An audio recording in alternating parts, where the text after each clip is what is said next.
Every single day, forces you've never heard of are moving your money. The feds, AI, geopolitics, currency wars. Most only see the headlines, but they never understand the noise beneath. That's exactly what this MacroSignal explainer is for. Today, we're unraveling a core mystery that's sitting right there in your pocket. We're looking at why your everyday consumer electronics, the things you literally rely on to live and work, are suddenly getting significantly more expensive. And this perfectly captures our entire philosophy here. It is all about seeing past the surface. Abstract macroeconomic trends aren't just squiggly lines on a graph in some Wall Street high-rise. They have a direct, measurable impact on your personal wallet. So today, we're going to connect a multi-billion-dollar tech frenzy directly to your next trip to the phone store. So let's get right into it. Why exactly will your next smartphone cost more?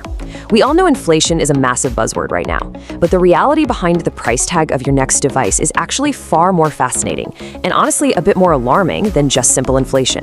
It's a story of finite resources and tech titans battling for supremacy. Let's dive into the data to see exactly what's going on. Section 1. The smartphone supply shock and historic market decline. Look at this massive forecast. Research firm IDC projects a staggering 13% volume drop in the global smartphone market for 2026. To put that into perspective, that is the largest year-on-year decline on record. We're talking about smartphone volumes falling to their absolute lowest level in a full decade. But here is the really critical part to understand. This isn't because you and I suddenly decided we just don't want new phones anymore. The real reason is what IDC literally calls a tsunami-like shock originating in the memory supply chain. I mean, look at that phrasing, tsunami-like. This is a severe critical breakdown. Consumer electronics manufacturers simply cannot get their hands on the memory chips they need to physically build your devices. The demand for phones is absolutely there, but the parts are missing, which immediately begs the question, where did all the memory chips go? That brings us to Section 2, tracing the memory chip. We're going to explore the zero-sum supply chain to find our culprit. So you might be asking me, walk me through the supply chain step by step. From AI data center demand to smartphone gets more expensive, where exactly does the memory chip get diverted? Well, let's break it down. Step 1. The massive tech companies, the hyperscalers, demand an astronomical amount of chips to build out their AI infrastructure. Step 2, memory producers, companies like Micron, look at this demand and strategically redirect their output. They literally take the memory chips that would have gone into our phones and redirect them to data centers instead. Which leads to Step 3, consumer devices are completely starved of essential parts, causing severe shortages. And this highlights a crucial concept, zero-sum competition. Resources in semiconductor manufacturing, specifically things like wafer and packaging capacity, are strictly limited. There is a hard ceiling on how many chips can be physically produced in a given day. It's a literal zero-sum game. If an AI data center secures a memory chip, a smartphone manufacturer loses one. The AI build-out is actively cannibalizing consumer electronics production.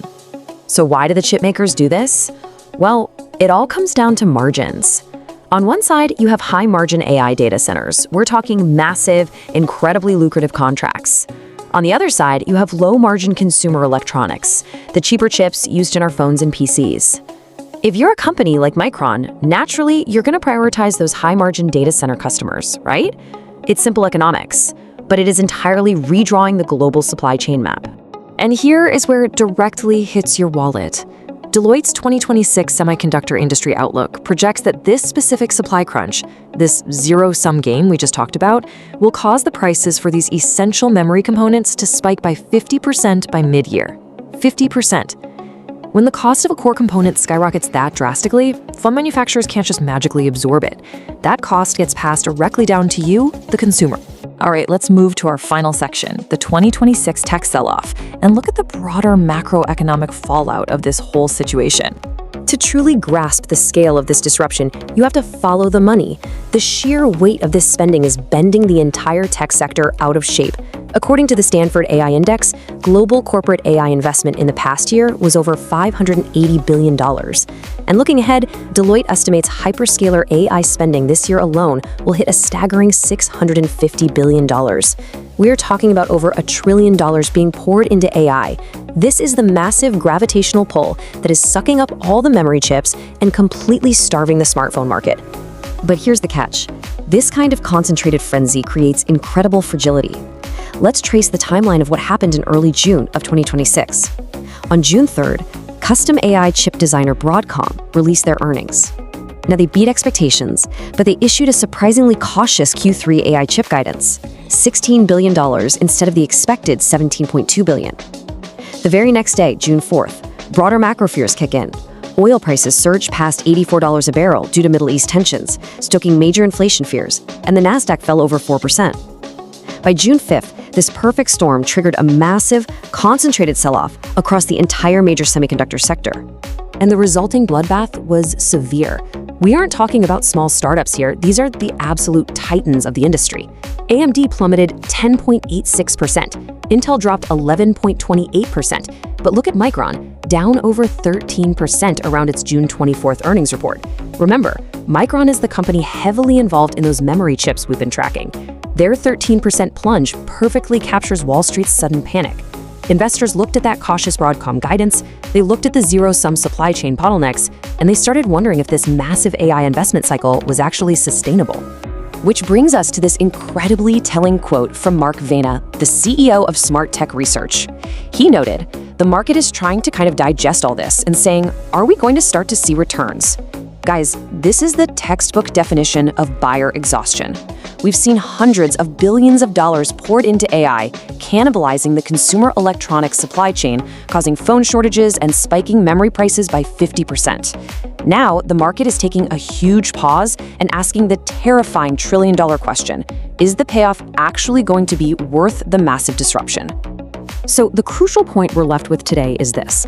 As the semiconductor market gets stretched to its absolute limits, sacrificing your next smartphone on the altar of AI data centers, we have to ask, is the AI bubble about to pop? The mechanism behind this is explained here, and it's deep, complex, and absolutely vital to understand. Click the link on your screen right now to watch our follow-up explainer, where the mechanics of this potential bubble burst are mapped out in full detail. You really won't want to miss it. See you over there.